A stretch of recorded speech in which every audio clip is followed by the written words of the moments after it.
부정선거에 대한 것이 지금 미국에서, 자, 이거 한번 장로님 한번 읽어봐 주시죠. 제가 알겠습니다. 네.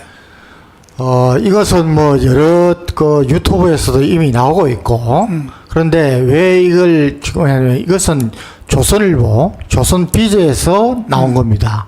그래서 일반 개인적인 유튜브보다는 이게 신빙성이 좀 있기 때문에 여러분들한테 소개를 하려고 하는 겁니다.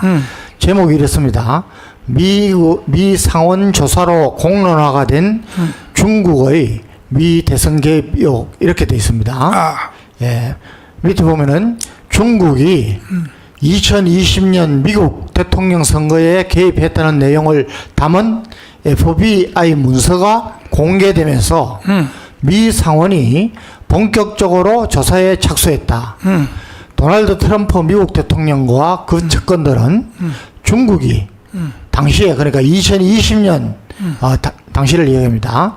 당시 대선 결과를 조 바이든 전 대통령에게 유리하게 조작했다고 주장해 왔는데 FBI 증거 공개로 이제껏 음모론으로 추보되어 왔던 트럼프의 주장이 힘이 실리게 된 것이다. 예. 그러니까 이건 이제 해설하면은 트럼프가 처음에 대통령이 당선됐잖아요. 예. 두 번째는 떨어졌잖아요. 예. 그게 2020년입니다. 네. 예. 떨어진 이유가 뭐냐? 중국이 개입했다. 이 말 아닙니까? 맞습니다. 그런데 이것을 계속 수사를 했더니 FBI에서 증거로 이 공포를 했단 말이에요.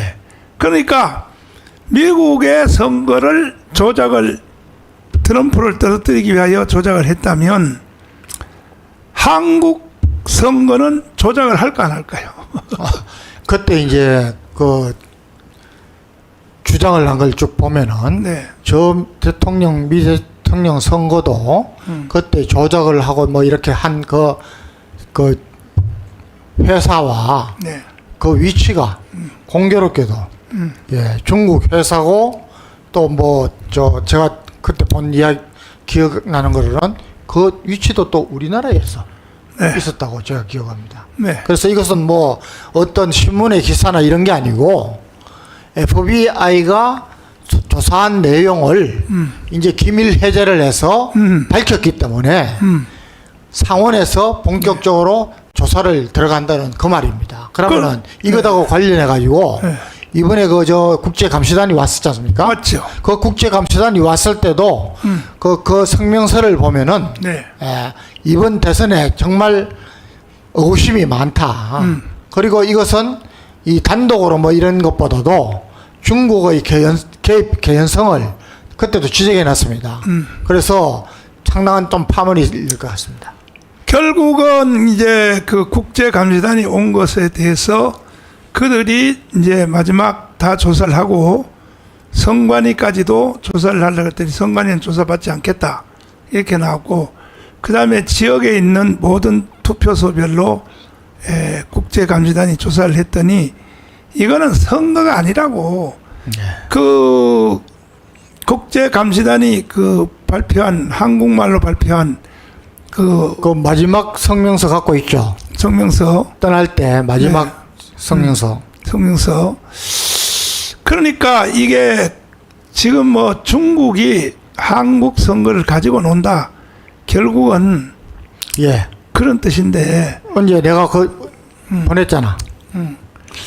그러니까 6월 6일 날 보낸 거 있어. 아니 미국 선거를 조작하는데 한국 선거를 조작 안 하겠어요?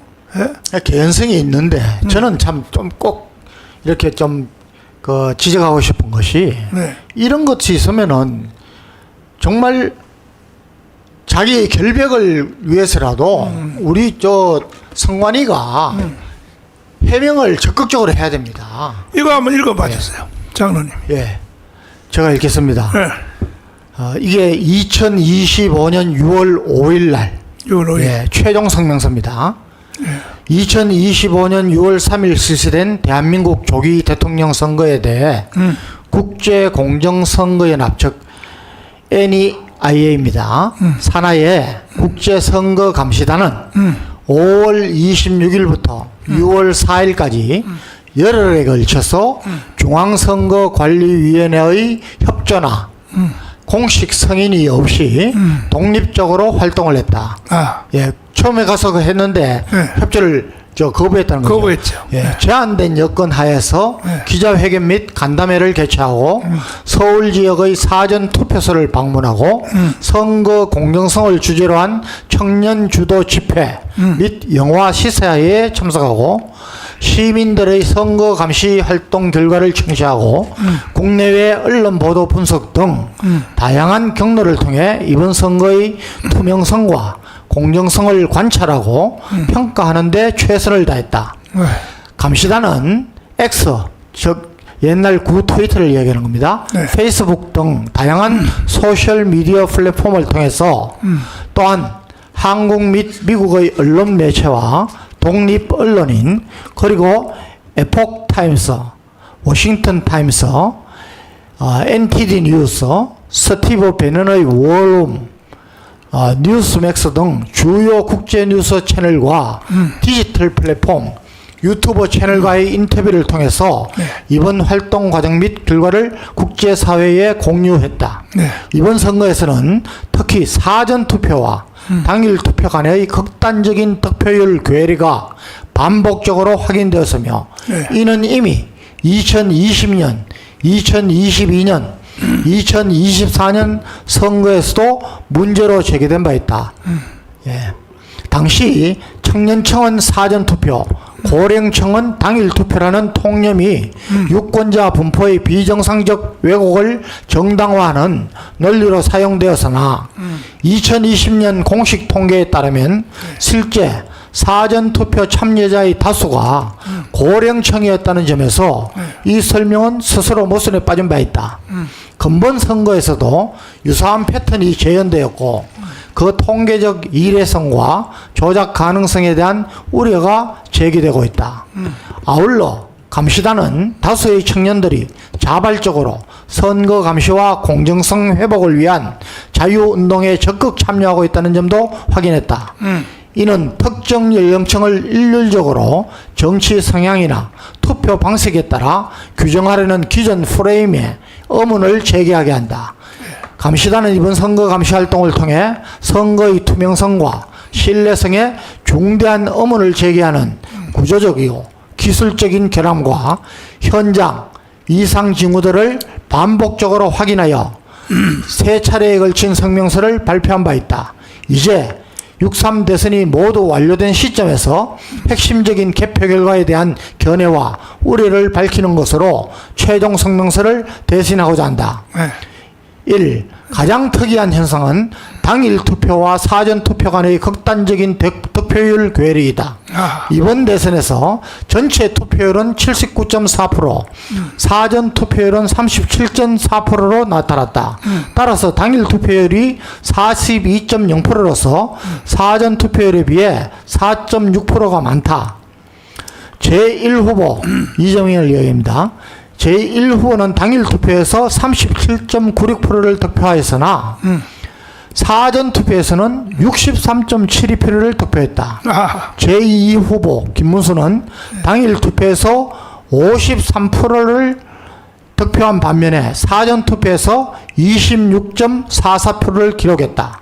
전체 득표율은 제1후보가 49.42%, 제2후보가 41.15%로 집계되었다.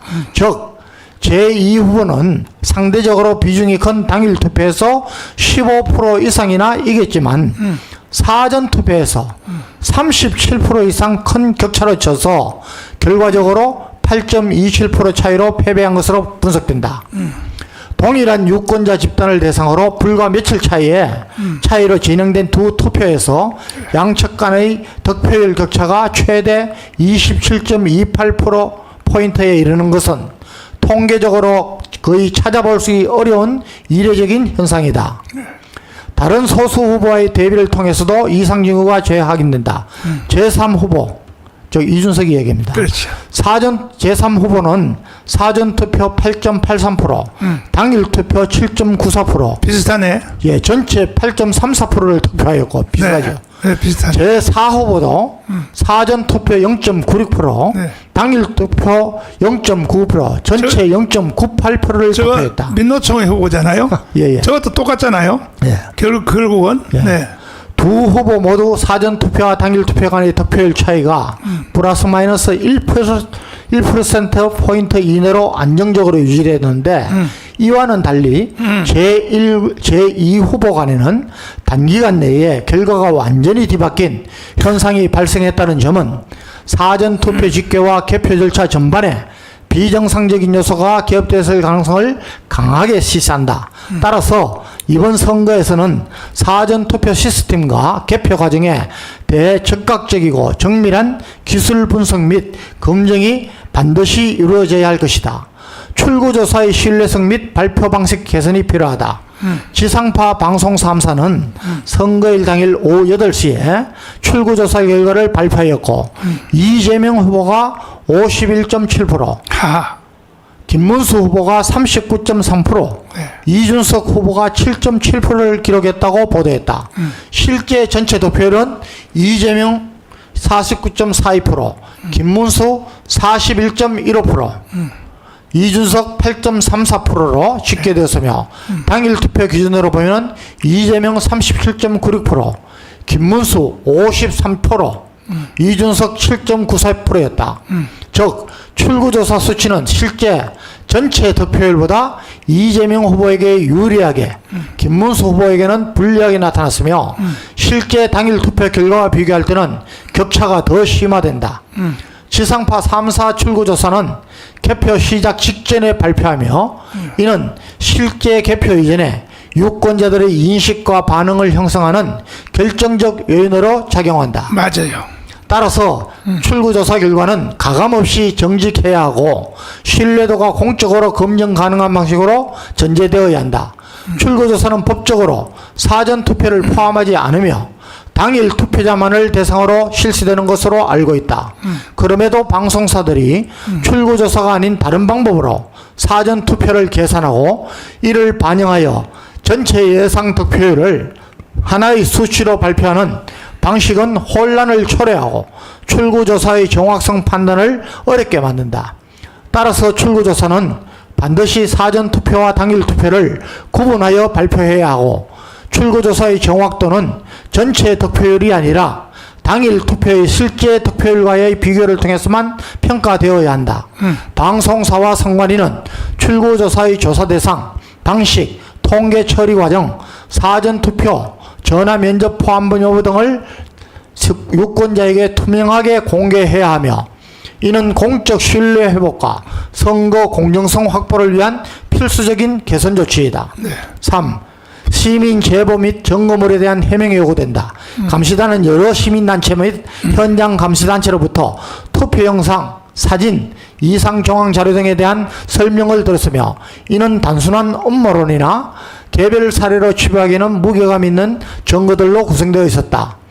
특히 실제 투표자 수보다 과도하게 부풀려진 선관위 발표 수치, 봉인지 훼손 및 촬영 방해, 신권 상태의 접히지 않은 투표지, 중복 투표와 위조 신분증 사용 가능성, CCTV 차단 및 참관 방해 사례 등은 전국적으로 유사한 패턴을 보이며 반복적으로 발생하고 있는 것으로 파악되었다. 만약 이러한 사례들이 사실이라면 이는 단순 행정착오나 국지적 실수가 아니라 선거 관리 절차 전반에 걸친 구조적인 문제 또는 조직적인 개입 가능성을 강하게 시사한다고 볼 수 있다. 대한민국 선거의 신뢰 회복을 위해서 이러한 자료들에 대해 선관위는 음모론으로 일축하지 말고 능동적으로 검토하고 적극적이고 독립적인 조사 절차를 수행할 것을 제안한다. 4. 시민들의 선거 감시 활동은 보장되어야 된다.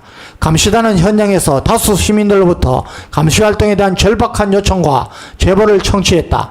이는 내부 고발이나 공식 절차를 통한 문제 제기가 사실상 어려운 것이라는 현실을 반영하고 있다고 본다. 선거의 신뢰성과 투명성을 높이기 위해 선거 절차를 방해하지 않는 범위 내에서 이루어지는 시민 감시 활동은 보장되어야 하며 이를 위축시키는 과도한 법적 조치나 억압은 바람직하지 않다. 적절한 시민의 선거 참여와 감시 활동은 민주주의의 본질이며 제도적으로 장려되고 보호받아야 된다. 감시단은 대한민국의 주권을 깊이 존중하며 외부의 간섭이 아닌 국제적 기준에 따른 선거 무결성 평가라는 순수한 목적 아래 감시활동을 수행했다.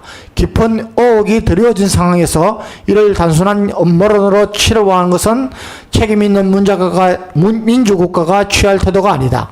객관적 해명과 제도 개선 노력이 동반될 때에만 국민의 신뢰를 회복할 수 있다. 국제공정선거연합 국제선거감시단은 수집된 모든 자료를 바탕으로 국제기준에 부합하는 종합보고서를 작성하여 한국 및 미국 정부, UN 및 국제선거기구, 미국 의회, 주요 외신 등에 제출할 예정이다. 감시단은 대한민국의 자유와 민주주의 그리고 선거제도의 신뢰 회복을 위한 국제연대를 지속해 나갈 것이다. 국제공정선거연합 국제선거감시단 모스탄 전 미 국제형사사법대사, 존 밀서 미 국제선거공정성연맹 이사, 그랜트 뉴섬 미 안보정책센터 선임연구원, 브래들리 헤이어 박사, 아이슬란드 정치학 교수.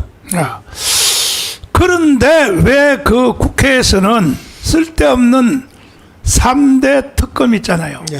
그거를 통과를 하고 선거조사에 대한 특검은 국민의힘 정당이 도대체 뭐하는 정당입니까 도대체?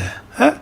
이거 특검하자고 그래야 될 거 아닙니까? 그러니까 국민의힘 정당이 그중에도 저런 식으로 싸우지 못하면은 예. 아예 다 전체 사퇴 내면 됩니다. 그러니까 그 중에서도 제일 억울하게 떨어진 김문수 그 대통령 후보 있잖아요. 네. 김문수 대통령 후보가 이걸 강력하게 주장해야 될 거 아닙니까? 이거를 예. 예? 이거를